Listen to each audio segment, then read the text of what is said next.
kapatid.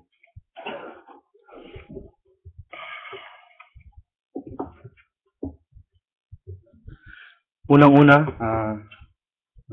isang magandang umaga po sa ating Diyos na buhay. Tunay nga na mapalad tayo at tayo ay idinako sa lugar na to upang bigyan natin ng oras para purihin, magpuri at ibigay ang ating lahat-lahat sa ating Diyos na buhay.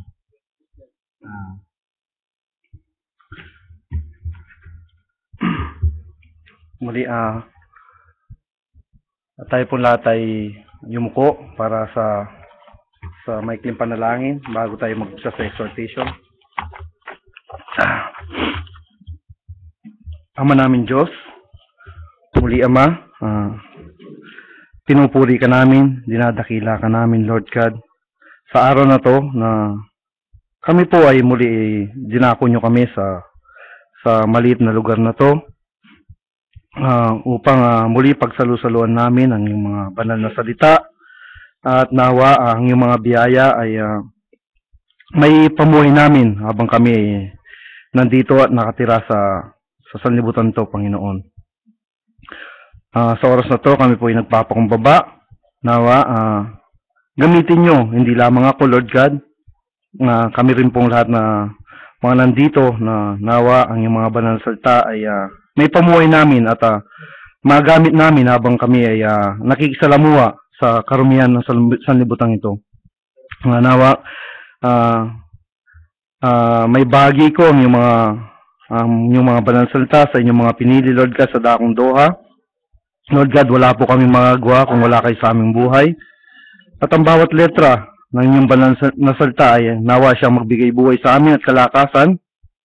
At nawa patuloy ang pagkilos nyo sa aming mga buhay, hindi lamang sa loob ng tahanan to, sa aming mga trabaho, gayon din po sa mga mahal namin sa buhay na nasa malayo, Panginoon. Nawa sa oras na to, panghawakan nyo ang munting gawain na to, ingatan nyo po kami, at gabayan nyo hanggang sa pagtatapos. Alisin po ninyo, Lord God, ang anong pundungis at karumihan sa aming mga puso at isipan, upang maging malinis ang pagdaloy at maging kagalakan sa aming mga puso ang bawat salita na aming mapapakinggan sa araw na to. Tulungan niyo po ako na nawa wag akong magkamali at ang inyong mga banal na salita lamang ang maibigkas sa pulpitong ito. Patawarin niyo po ako kung magkakaroon po ng pagkakamali o slip of the tongue, nawa ay balik niyo aking mga kapatid na to sa inyong banal na salita, nawa sa matuwid lamang kami ang kayo lamang Lord God ang tama Lord God, wala nang iba. Gabayan po ninyo ang exhort kung ito na nawa maging matiwasay at maging kalugod-lugod sa inyong harapan, Panginoon. Muli Ama, wala po kami magagawa kung wala kayo sa aming mga buhay, dahil ikaw ang buhay na walang hanggan, Lord God. Lord God, maraming salamat po. Ito po ang mga samot dalangin. In Jesus Christ's name we pray. Amen.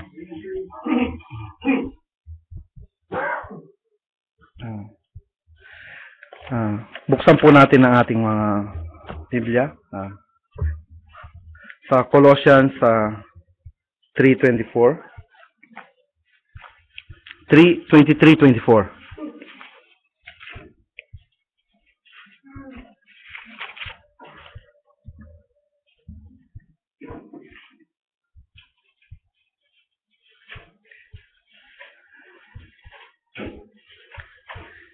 And whatsoever you do, do it heartily, as to the Lord, and not unto men.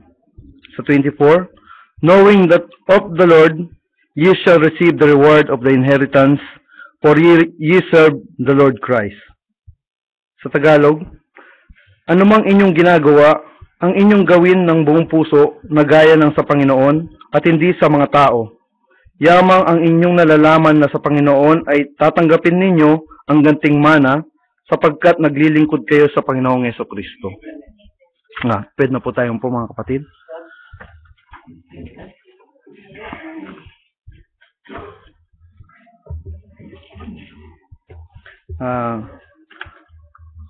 Muli, magandang umaga po sa ating Panginoon Diyos at sa inyo mga kapatid.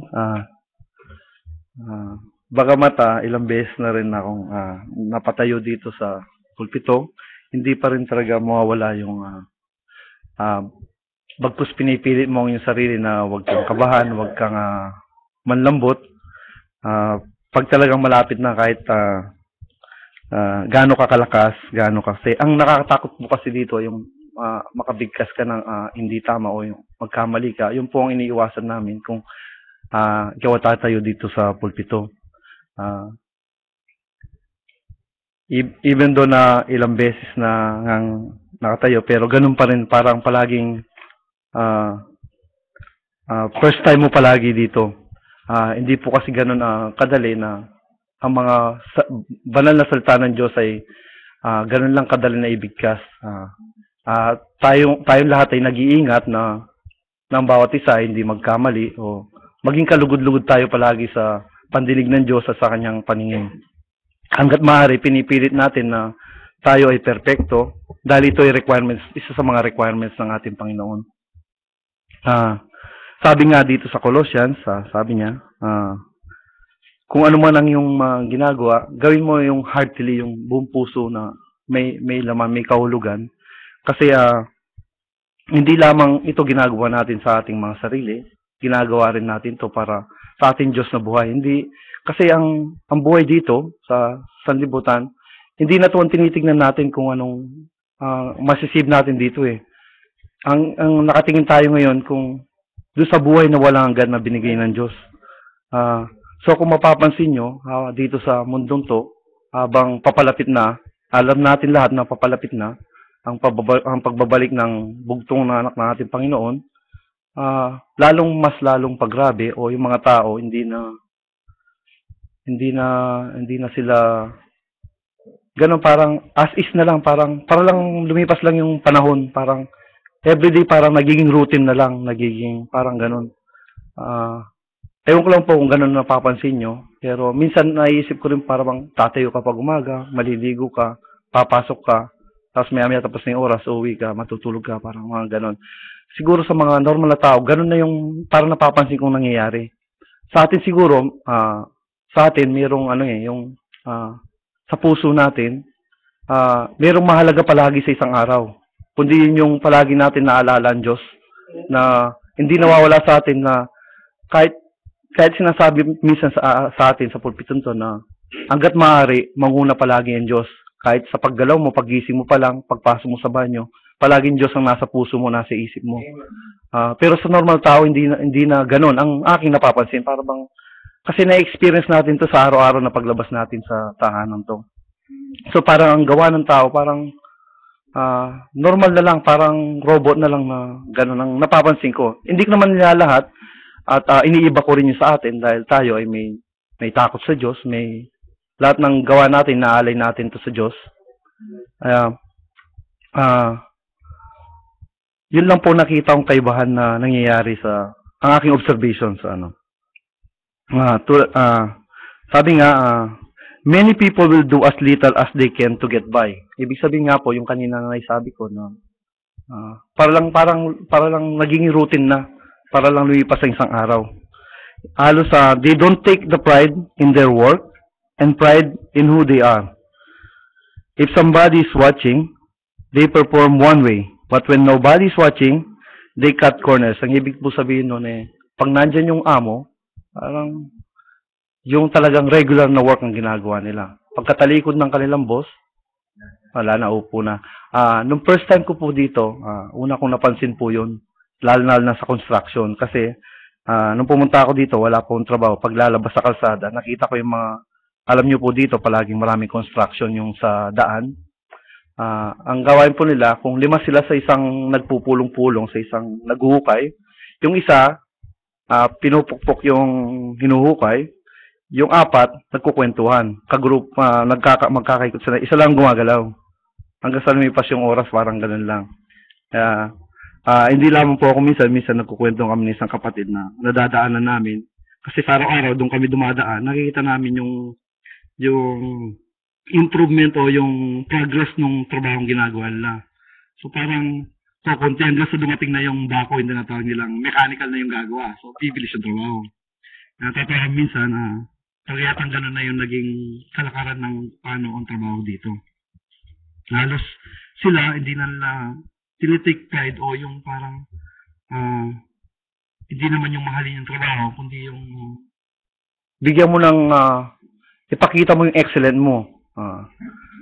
Tayo bilang Kristiyano, at naniniwala ako na tayo hindi tulad ng patotoo ko nung nakaraang linggo, hindi na tayo nakikipagtrabaho sa tao na para lang lumipas ang oras o lumipas ang panahon. Tayo ay iba yung pinag-aalayan natin ng ating mga kapaguran sa ating mga ginagawa. Sabi nga nung di ba share ko sa inyo na sabi nga nung isa kong kasama, bakit ka nagtatrabaho? Bakit hindi mo lang iutos sa mga kasi nakikita nga niya yung iba, nakaupo lang, o nagpepetics, o nagtatago. Sabi ko, mo sila, sabi ko, hindi naman silang pinaglilingkuran ko, sabi ko. Yun ang na-share ko last week sa inyo na ipatotoo. Parang ganun po yung tayo, hindi tayo natatakot, makita man tayo, hindi tayo makita ng boss natin. Natatakot tayo na ipakita sa Diyos na tayo hindi na nagiging normal na tao tayo, kundi pinapakita tayo sa atin ng Diyos na tayo ay kakaiba. Gusto natin dahil tayo pinili ng Diyos, sa lahat ng tao na nasa paligid, at mapapansin tayo na yun ang gusto ng Diyos, tayong kakaiba. Hindi tayo katulad nila na ganun lang ang ginagawa. Kaya tayo ay nag-excel ng effort o pinapakita natin ang pagiging excellent natin sa trabaho, hindi dahil sa sahod, hindi dahil sa tao na pinaglilingkuran, kundi sa ating Diyos. Yun ang nagiging purpose ng ang title nga pala ng aking exhortation, Having the Spirit of Excellence. Dahil sa napakaraming normal na gawain ng tao, at tayo, at alam ko, kayo mga kapatid ko, na hindi na nga ang taong pinaglilingkuran natin, kundi ang Diyos. Ayaw natin dayain kung anong makita ng ating Panginoon sa atin. Bagkus binibigay natin ang effort natin ayon sa ating mga tinatanggap na mga material na bagay na sahod, iba pa rin yung may effort ka o additional na pagpapalaga o sa iyong mga gawa na pinapakita mo na kakaiba ka sa mga normal na tao. Ito ang gusto ng Diyos. If we are not careful, we get pulled into the same mentality, thinking that it's okay to show up late to work, not look our best, not giving our all. But I've learned God doesn't bless mediocrity. Ibig sabihin ito parang pagiging normal lang, parang nakikibagay ka na lang sa tao na hindi ka kakaiba sa ibang tao. Sabi nga, God blesses excellence. When you have an excellent spirit, do the right thing. You do the right thing. Whether anyone is watching or not. You go the extra mile. Palaging ganun. You do more than you have to do. Other people may complain. They may go out looking sloppy. But don't sink with them to that level. Huwag tayo makipareha sa kanila dahil tayo ay iiba. Tayo ay pinili ng Diyos. Dahil hindi na sa tao ang pinag-ano natin, pinaglilingkuran, kundi para sa Diyos na to na tayo kakaiba. Kaya nga tayo pinili dahil tayo ay kakaiba sa ordinaryong tao. Ang ating Diyos ay hindi basta-basta. Ito ay Diyos ng kaayusan. Paano if everybody is doing it? Everybody's not working or nagpe-petics lang pag wala ang boss. Here is the key. You're not everybody, sabi nga. You are above them. You are the Son of God, and you are called to be excellent. Tandaan natin, ang Diyos ay, ating pinaglilingkuran ay kakaiba. Tulad na lang ng isa sa mga kwento dito sa scripture about the 10 virgins. Tulad nila, sila ay naganda, sila ay naghintay, sila ay nakakalam kung kailan ang pagtawag. Pero hindi, yung 5 sa kanila, hindi nakahanda. Ibig sabihin nun, nag-extra effort yung 5 para lang makasama sa pag-agaw. Yun ang point ko, hindi lang, dahil yun ang standard, yun lang ang gagawin natin. Kailangan may extra effort tayo na dapat gawin sa bawat gawin. Dahil nga tayo kakaiba. Bagamat umabot din yun, pero yun nga sinasabi ko, hindi porket yan ang trabaho mo, yan lang ang gagawin mo. Magpakitang gilas ka, ipakita mo yung higit pa sa inaasahan ng tao. Dahil ang isip ng tao, siya ang pinaglilingkuran, pero tayo kakaiba, ang Diyos nga ang ating pinaglilingkuran. Hmm. God wants you to set the highest standard. You should be an example in your company. Your boss should even say that to the new hires na palagi sasabihin, siguro makakarin kayo minsan na sasabihin ng boss nyo pag may mga bagong empleyado, tularan nyo to, tularan nyo siya, parang ganun dahil sila, ang expectation, alam nila gagawin nyo yun dahil yun ang obligasyon nyo eh. Ang obligasyon, ang nasa isip ng ibang mga boss natin o yung mga mataas sa atin, go beyond yung sa expectation niya. Yun ang magiging point mo na kakaiba ka talaga.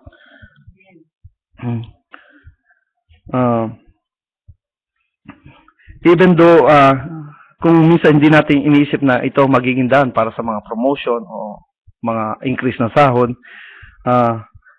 sa atin ito nga ay to honor God. Ang nasa isip natin. Minsan sabi niya, lot of times we think na pupunta tayo sa simbahan para i-honor ang God. Babasahin natin ang Biblia, magdadasal tayo to honor God. And yes, that's true. But do you know, it honors God to get to work on time. It honors God to be productive each day. It honors God to go out looking your best. When you are excellent, your life is giving praise to God. Kasi nga parang nagiging, yun nga iniiwasan na, parang nagiging, yung imbes na maging excellent ka, nagiging parang routine mo na lang everyday ang yung ginagawa. Parang, yung Kristiyano, kaya rin yan na gawin na magbasa ng Biblia. Kaya rin mag-attend ng simbahan ng isang ordinaryong tao. Pero tayo, hindi lang yun ang ginagawa natin eh. Higit pa doon ang ginagawa natin. Ngayon yung mga parang, ewan ko lang, nakukuha nyo yung point ko mga kapatid na, hanggat maaari, iniiwasan natin na doon lang tayo palagi. We grow, sabi nga. Palaging isipin mo na itong taon na to, kahit sa trabaho, spiritually, itong taon na to, dapat higitin mo ang nakaraang taon. Na-improve ba ako? Na-develop ba ako? Hindi lamang sa ating katalinuhan, hindi lamang sa gawa. Ganun ang pinakamalagay sa spiritual. Nawa, nagigit niyo yung point ko na hindi lang everyday magsisimba tayo ito yung Biyernes, magbabasa tayo ng Biblia. Hindi ganun. Seek mo yung improvement. Isik mo kung anong maging kalugod-lugod sa ating Panginoon.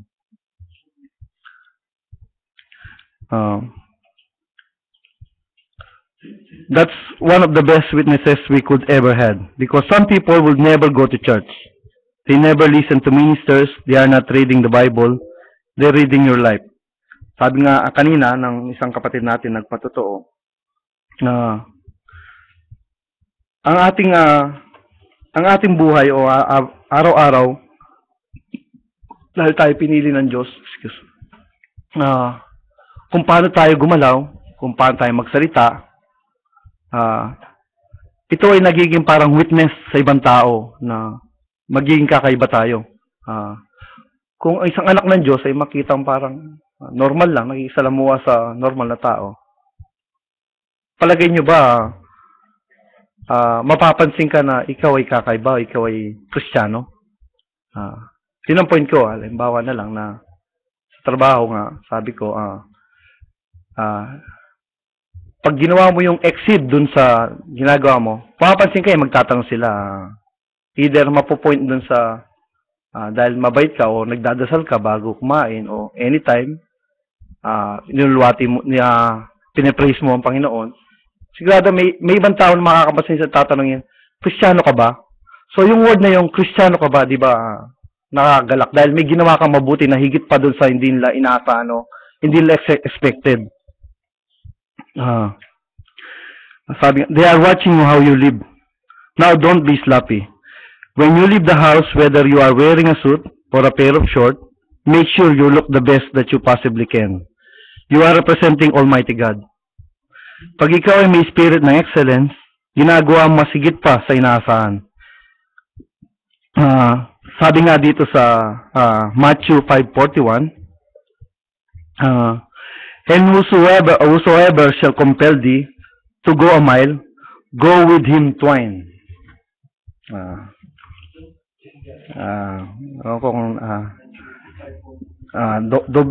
Higitan mo pa.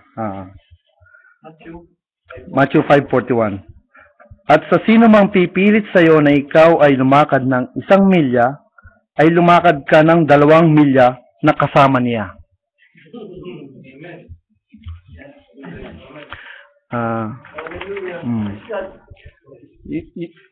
Yun ang sinasabi ko na makita sana sa atin na hindi lamang ang tao, makita sa atin ng Diyos na nagpupursige tayo, binibigay natin ang ating masigit pa sa inaasahan ng ating Panginoon.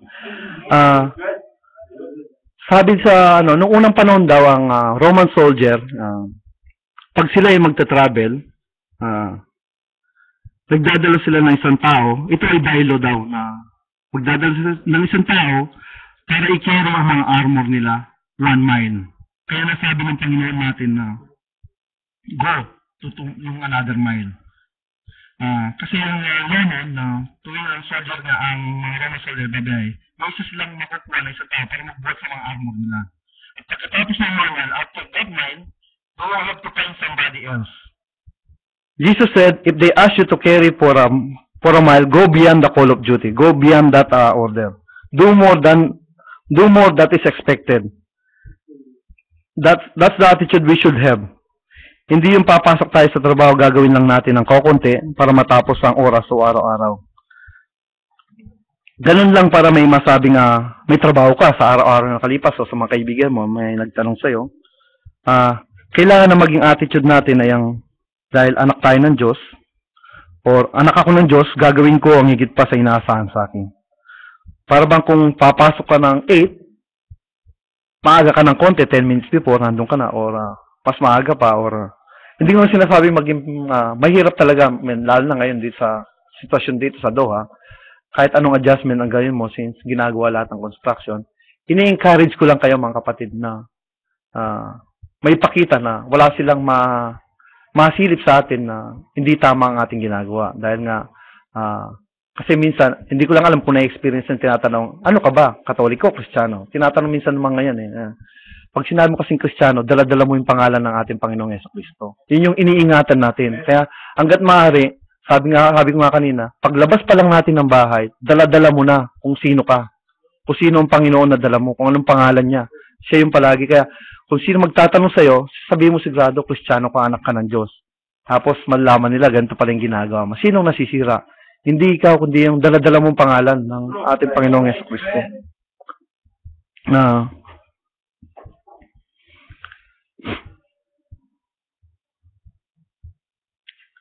Maraming tao dito sa mundo ang pumapasok. Alam naman natin yun dahil nga sa nangyayari lalo na dito sa Doha. Or ako na-experience ko, personally na-experience ko yung mga ganun na maghapon may mga tao kang makikita na palakad-lakad o nagtatago o natutulog o umiiwas pag may trabaho na. Or yung magkakape kada isang oras or magtrabaho siya at pag nakita niya yung mga nauna nagtrabaho sa kanya na magbe-break, uupuan na rin niya. Para bang wala na siyang time para magtrabaho. Ang hirap sa break,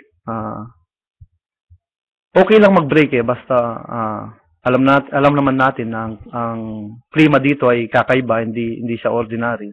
Okay lang 'yun kasi baka mamatay ka naman pag hindi ka nag-break. Okay lang yung mag-break basta alam mo yung limitasyon mo. Hindi yung magbe-break ka nga,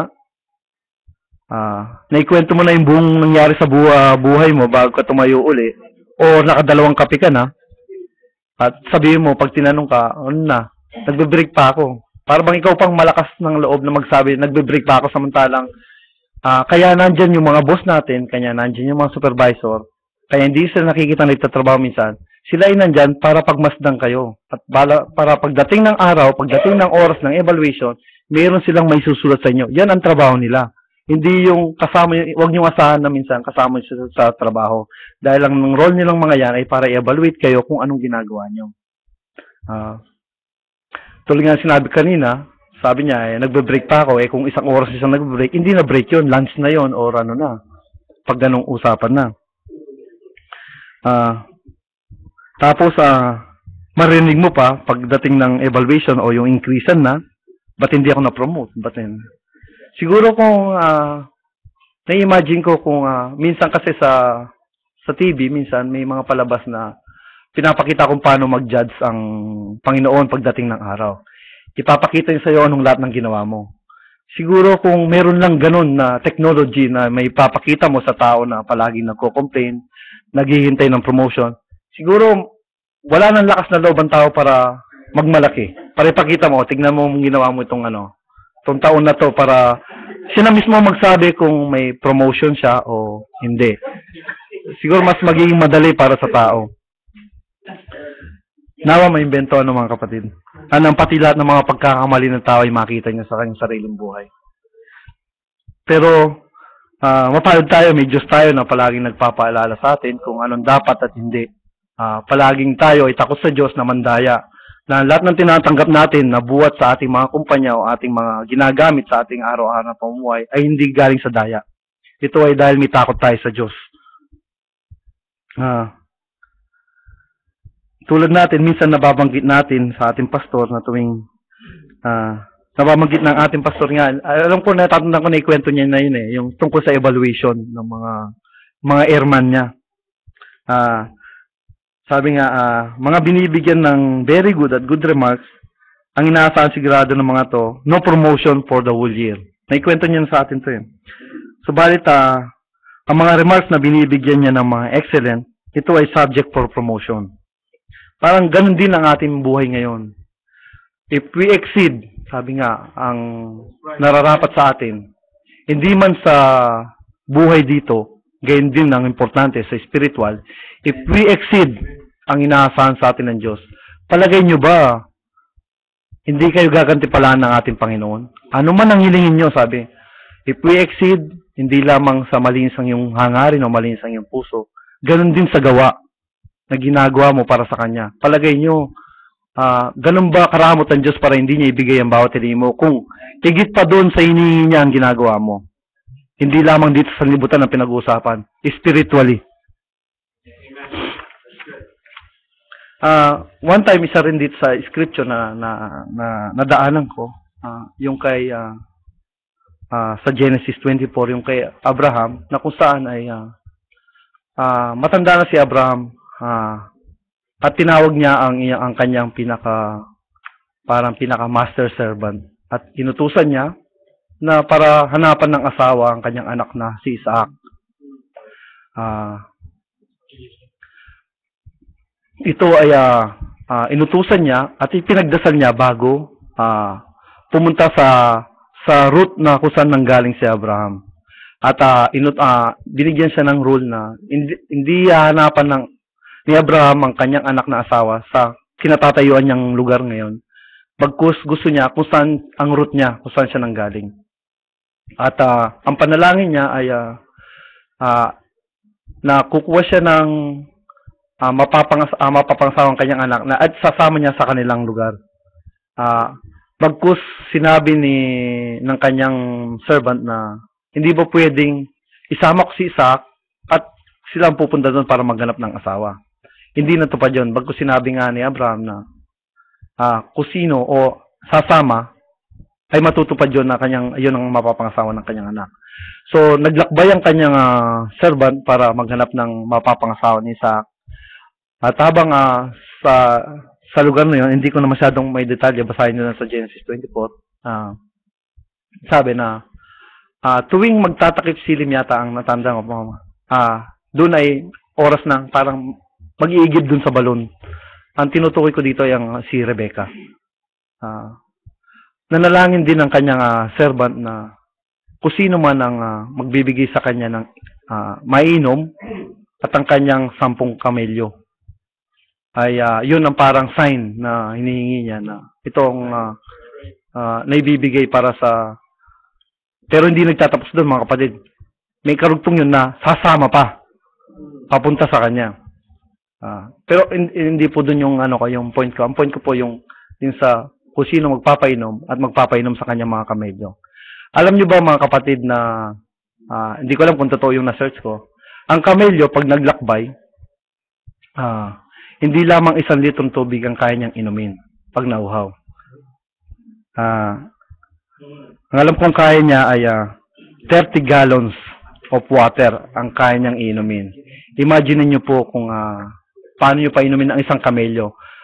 Okay lang sana kung isa lang yun, ang kamelyo na dala-dala ng servant ni Abraham. So, ang point ko po doon,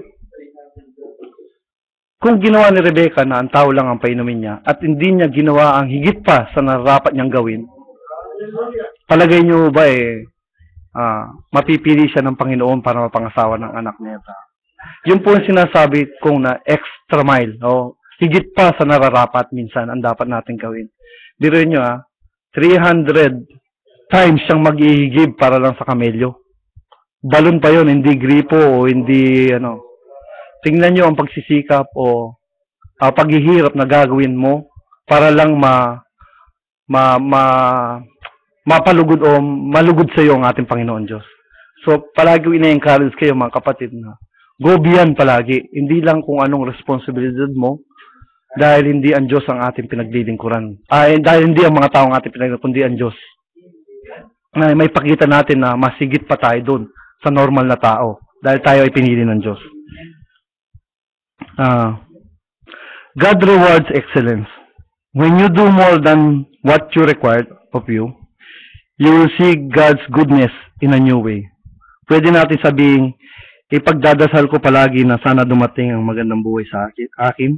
Bigyan ako ng Panginoon ng swerte. Mabuti yan. That's one part. The second part is, ang tanong, para mapapasok ka ba sa oras na dapat sa iyong trabaho? Are you doing more than you have to do? Ginagawa ba yung masigit pa sa ina-expect sa'yo? Are you better this year than you were last year? Are you growing spiritually and mentally? Ito ang mga tanong sa ating mga kaisipan na kung hindi ko naman sinasabing huli na ang lahat, kaya nga mayroon tayong Bible study, meron tayong sharing, meron tayong service everyday. Hindi para lang magkwentuhan, hindi para magkumustahan tayo dito. Ito ay kasama na rin dito ang mag-aralan at mag-encourage ang bawat isa at pag-aralan ang bawat ibinibigay sa atin ng ating Diyos na buhay. At para i-reveal sa atin ang mga nararapat na ating sundin o maintindihan ayon sa kanyang mga palatuntunin. Your company should not get along well without you, or they cannot afford to lose you. Dapat ganun palagi makita natin, ay wala si ganito hindi natin magagawa. Para bang isa kang importante dun sa grupo o sa isang kumpanya na palaging kailangan kanila.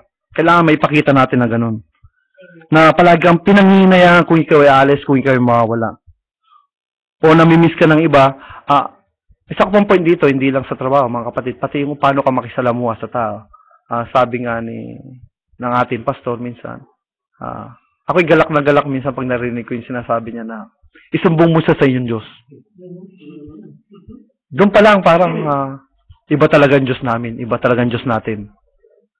Dahil ito hindi sa bibig mo nang gagaling sa ibang tao. Silang nakakakita, sila yung nakakaramdam, sila yung kaya sa kanila mismo nang gagaling yung mga ganun dahil nakikita nga nila.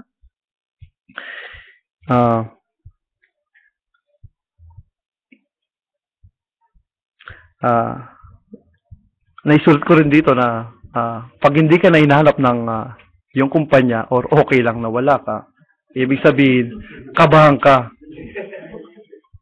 Para bang, alam nyo, nabanggit ko yun, natandaan ko, nabanggit ko yun nung mga nagbakasyon ko, mga tauhan, nung mga nakaraang buwan siguro yun.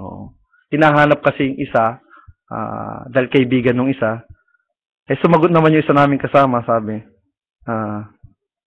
kahit wala naman ng mga yun, tuloy-tuloy pa rin naman. Para bang pag nakarinig ka ng ganon, matakot ka na, para bang wala kang importansya sa kumpanya.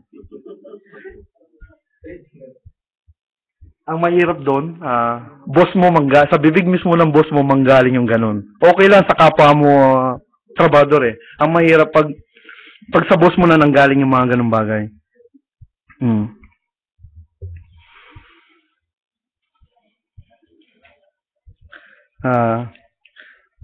we live in a very competitive world. Lalo na dito, alam natin lahat. Ewan ko kung pare-pares tayo ng naging experience.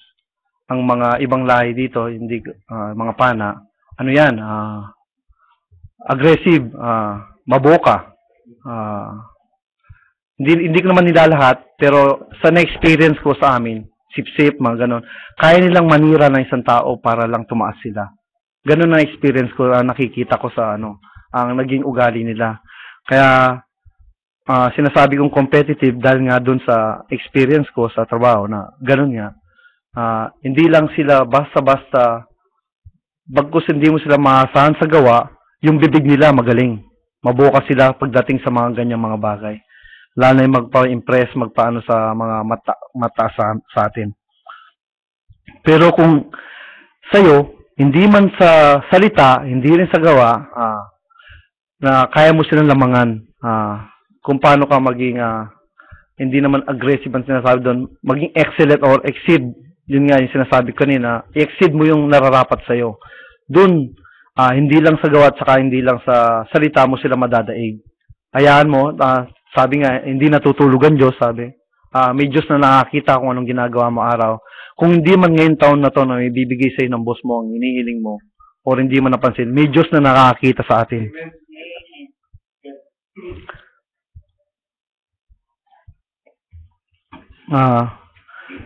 Kaya, if you are not growing, improving, and learning new skill, you are falling behind. Ganon din sa spiritual, mga kapatid, hindi lamang palagi sa trabaho. Kung napapabayaan mo rin, tulad ng naituturo sa atin ng ating pastor na ni-encourage na tayong magbasa ng Biblia at mga message, dahil ito ay nagbibigay kalakasan sa atin. Ito ay mga salitang buhay na may magagamit natin sa pang-araw-araw nating habang tayo nakikisalamuha sa tao. Kaya ina-attend din tayo na magbasa or mag-attend ng mga sharing, mag-attend na service. Dahil dito tayo nag-grow. Hindi ko naman sinasabi na hindi mo kaya, iba pa rin yung inahayag ng Diyos sa ating mga ibang kapatid. Kaya nga, naging dito, napansin ko, kaya naging rotation, parang may schedule. Dahil nga, iba, minsan may pinapahayagan ng Diyos, nakakaiba sa iba sa ating mga kapatid. Kaya nagkakaroon tayo ng sharing para i-share ang mga yon. Hindi lahat ng isang tao naintindihan ng isa or ibinibigay ng Diyos.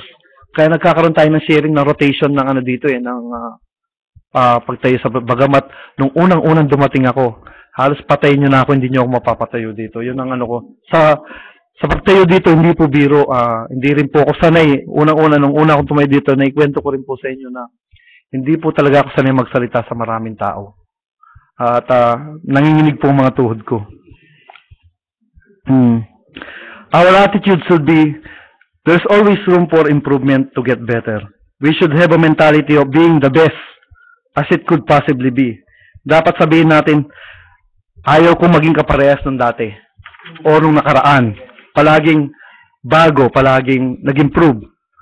I want to be more effective, more anointed, and more skilled. Making a greater difference when you are a person of excellence, you don't get stagnant. You're always taking steps to improve, looking for ways that you can be better. Here's what I found favor and excellence. Go hand in hand. Increase or promotion or reaching your highest potentials. It is all tied to a spirit of excellence. I've learned that if you don't care of what God is giving you, how can God bless you with more? Na-share na rin sa atin, paano kapag kakatiwalaan ng Diyos sa malaking bagay, kung sa maliit na bagay hindi kanya mapagkatiwalaan. Hindi ko po alam kung bakit. Siguro talagang lahat, dugtong-dugtong lahat ng mga to, dahil ang re-required sa atin ng ating Panginoon ay perfection. Hindi po partially. Perfection, buong buo. Kaya, nag-i-encourage palagi ang ating mga kapatid, ang ating mga nakakatanda, ang ating pastor, na hindi lang sa trabaho, hindi lang sa mga gamit, hindi lang sa galaw, hindi lang sa pag-iisip, palaging maaari nag-iingat tayo at nag-i-improve dapat tayo.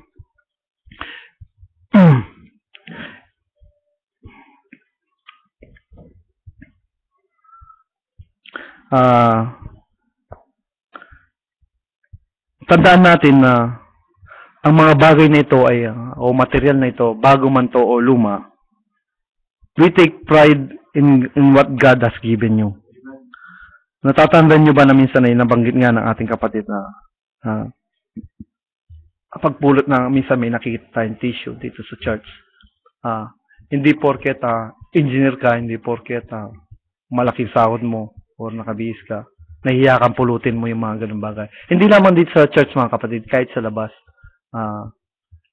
Minsan hindi nyo makikita na may makakapansin pa rin sa inyo ng mga ginagawa nyo mga ganun. At ang palagi rin tinuturo sa atin yung pagpapakumbaba. Ito ay isa sa mga sikreto na kung paano ay nagiging kalugod-lugod tayo sa Diyos. Ang pagpapakumbaba, hindi lang sa ating kapwa, kundi sa ating mga sarili.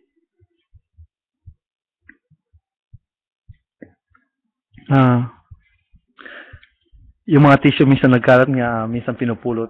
Hindi porket nga engineer ka, hindi mo napupulutin, hayaan mo sa ibang tao na maliit ang sahod. Hindi po ganun mga kapatid. Hindi po tayo tinuruan ng Diyos para maging ganun.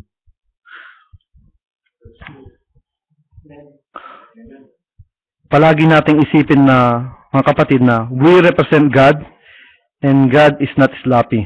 He is an excellent God. Be what we can to represent God in an excellent way.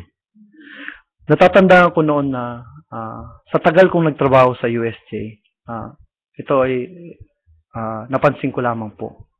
Sa araw-araw na opening ng USJ, Universal Studio, pagbukas niya po pag umaga, o bago magbukas, ini-inspect po namin yan. Wala kang makikita ni katiting na dumi o bubble gum man lang sa flooring. Samantalang kung iisipin mo, sa libo-libo ng tao araw-araw ang pumapasok doon, bakit na-maintain nila yung ganun? Everyday hindi lang 2 o 5 taong pumapasok sa lugar na yon, at hindi lamang ganong kaliit ang lugar na yon. Bakit na-maintain nila ang ganong kalinisan? It's because they take pride in doing everything. How much more should we keep God's house, the church, na patuloy ang kalinisan? Anong ginagawa ng Panginoong Yesus nang abutan niya ang templo na pinagtayuan nila ng mga kalakal, ng mga hayop? Anong ginawa niya? Di ba nilinis niya to? Templo ang pinag-usapan, hindi lamang sa literal na templo, ganun din po sa atin mga kapatid. Mayroong pagkakataon na yung mga kasamahan mo ay tamad, or walang disiplina, o puro reklamo, pero tandaan mo, kakaiba ka sa lahat. Ikaw ay anak ng Diyos. Doon makikita na kakaiba ka sa kanila. Kailangan makita ang kaibahan natin sa ligtas at hindi ligtas sa gawa, sa kilos, sa pananalita, at pakikipagtrabaho mga kapatid. Tulad na lang na sabi dito sa Galatians 6:9, let us not be weary in well-doing, for in due season we shall reap, and we faint not.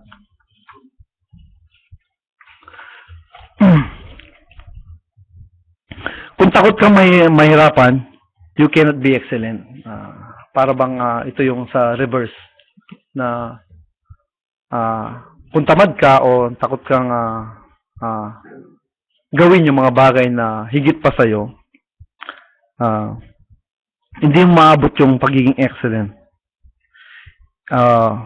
O isa na naging attitude natin ng pagsasabi ng pwede na yan, kailangan mawala ang attitude na ito sa atin. O kaya pag nagtatanong sa ating trabaho, sasabihin natin na ganyan na talaga yan, nabutan ko ng ganyan yan. Ipakita mo na, pinapakita mo lang na, halimbawa sa'yo nangyari, pinapakita mo lang na parehas ka lang sa kanila dahil kung ano yung nabutan mo, nakibagay ka. Think of something na improve yung mga ganung bagay. Or iwasan natin yung mga ganun na ganyan talaga yan. Yan na yan. Hayaan mo ng ganyan yan. Nakikita lamang ang mga ito sa taong talunan, yung mga ganung bagay. Sa isip mo pa lang, parang wala ng pag-asa, parang, kasi ang, bawat galaw mo, nag-umpisa sa isip yan eh. Makita mo pa lang, pag sinabi mo, Ganyan na yan eh. So, hindi nagagalaw yung katawan mo, yung physical mong, yung parang kung ano yung unang naisip mo, yun na eh, parang, ganyan na yun eh. Ganyan na yan eh. So, parang sa'yo, ayaw mo na yan, ganyan na yan. Hindi ka nagagalaw. So, okay, parang okay, naging kontento ka dun sa sinabi mo na okay na yan. So, hindi na makikita sa yung pagkilos mo or go beyond that na kinakailangan mong gawin. Kung nakikita mong kaya mo pang improve mo. Tulad ng sinabi ko, hindi lang mentally, spiritually din mga kapatid.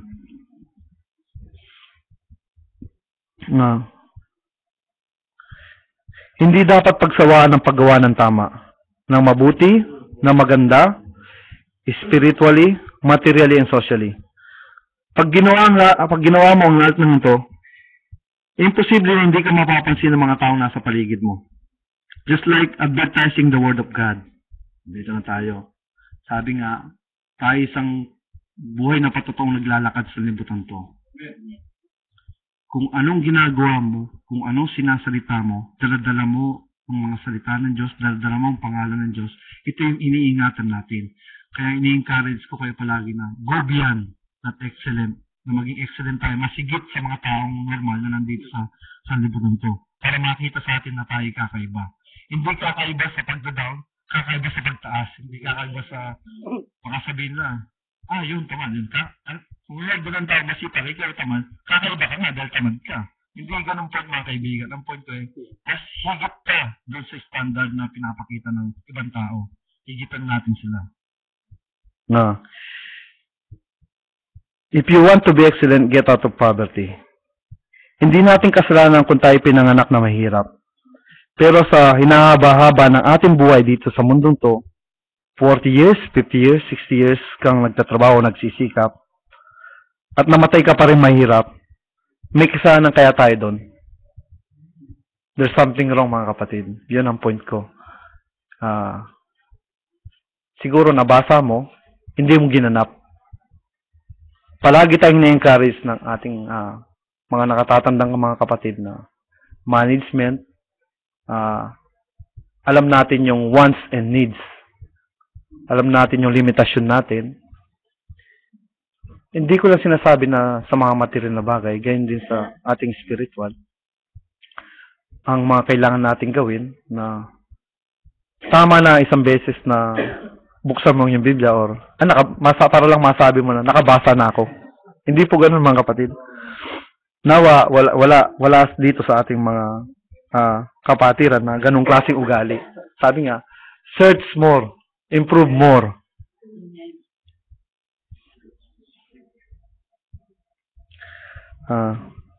Naniniwala po ako sa ating Panginoon na ang Diyos ay fair. Binibigyan niya lahat ng tao ng pagkakataon. Yung iba, sobrang tamad, nandyan na yung chance, dahil sobrang katamara, inayan lang na lumipas. Binigyan na nga, kinatamaran pa.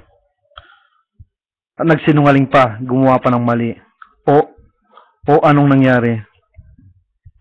Pinalampas niya ang opportunity na binigay ng Panginoon sa kanya. Sabi nga, abang bukas pang biyaya, mga kapatid. Hindi ko naman sinasabi na huli ng lahat. Hindi ko rin sinasabi may pag-asa pa. Ngayon na, parang wag ka nang mag-aksaya ng oras o mag-aksaya ng panahon para hindi mo lalong pagsikapan na nalalapit na ang pagbabalik ng ating Panginoon. We are working advertisement of ourselves. People see us. Alam nila kung paano tayo, kung mabait pa tayong tao, mahusay ba tayong tao, magaling ba tayong tao. Maalala ka, dito ay itong point na pag may ginawa kayong masigit, yun ang magpapaalala sa kanila ibang tao o sa ibang tao na siya yun eh. Hindi yung, kasi kung pare-pares na kayong ginagawa, wala kayong kaibahan, hindi ka, ewan ko nag-get yung point ka, pag wala ka na sa kanilang harapan, naikukwento kang laoy or nai-advertise ka na siya yung gumawa ng ganun dati. Siya yung Siya yung tumulong sa ganitong pamamaraan. Siya yung nakita ko na hindi nagmura. Siya yung nakita ko na mga ganung bagay. Dahil kakaiba ka nga. Kasi kung ibang tao, normal na sa kanila yung magmura sa atin na ganun. Para sinasabi ko na kakaiba nga.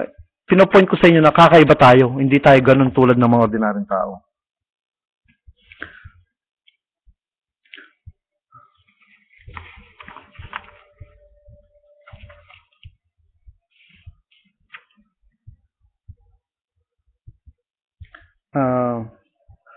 Tulad na lang nung dito rin sa Biblia na scripture na sinabi na, alam niyo yung 5 talents? Ganon din po sa atin mga kapatid. Binigyan ka ng Panginoon. Hindi siguro tayong binabaon lang natin at hinahayaan. We search for improvement. We search for gaining. We search for excellence.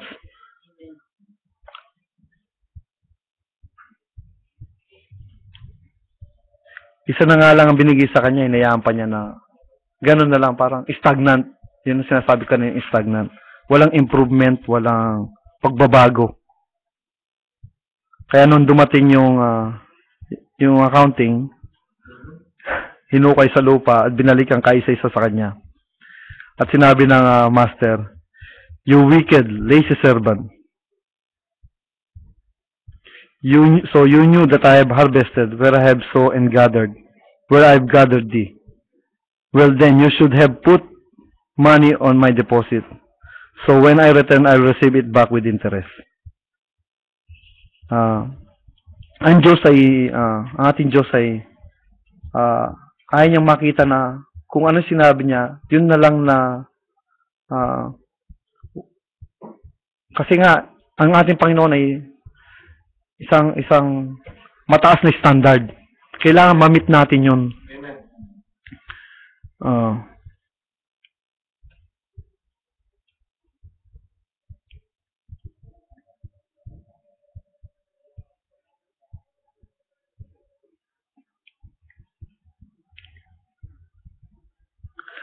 Ang lahat ng tao ay binibigyan ng pagkakataon ng Diyos para kung paano niya.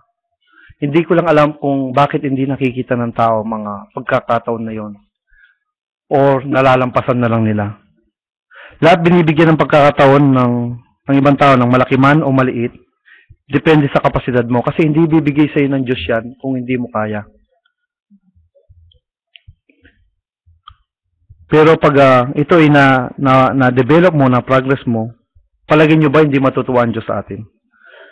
Sa mga nagtatrabaho at naghihirap sa trabaho at nagsusumikap, huwag kayong maglala, hindi nagpapabaya ang ating Diyos. Alam ng Panginoon ang lahat ng mga bagay na ginagawa natin. Try to ang tawag doon, iwasan natin na tayo ay mapunuan ng ibang tao na tayo ay tamad, na tayo ay kamukha lang ng mga ordinaryong tao. Pagsikapin natin na maging kalugod-lugod tayo palagi sa ating Panginoon. Let us be excellence by multiplying God's talent. Tayo ay isang mga buhay ng patotoo sa libutan to. Pinili tayo ng Diyos dahil tayo ay kakaiba. Huwag mo ngayaan na maging katulad ng ibang tao na hindi naniniwala sa totoong Diyos. Kaya mga kapatid, nawa, naintindihan niyo ang point ko. Sa bawat galaw natin, sa bawat isipin natin, sa ating mga pananamit, palagi natin pangalagaan dahil bitbit natin at daladala natin ang pangalan ng ating Panginoon Diyos. Muli mga kapatid, maraming salamat po. Dito lang po dinala tayo ng ating Panginoon.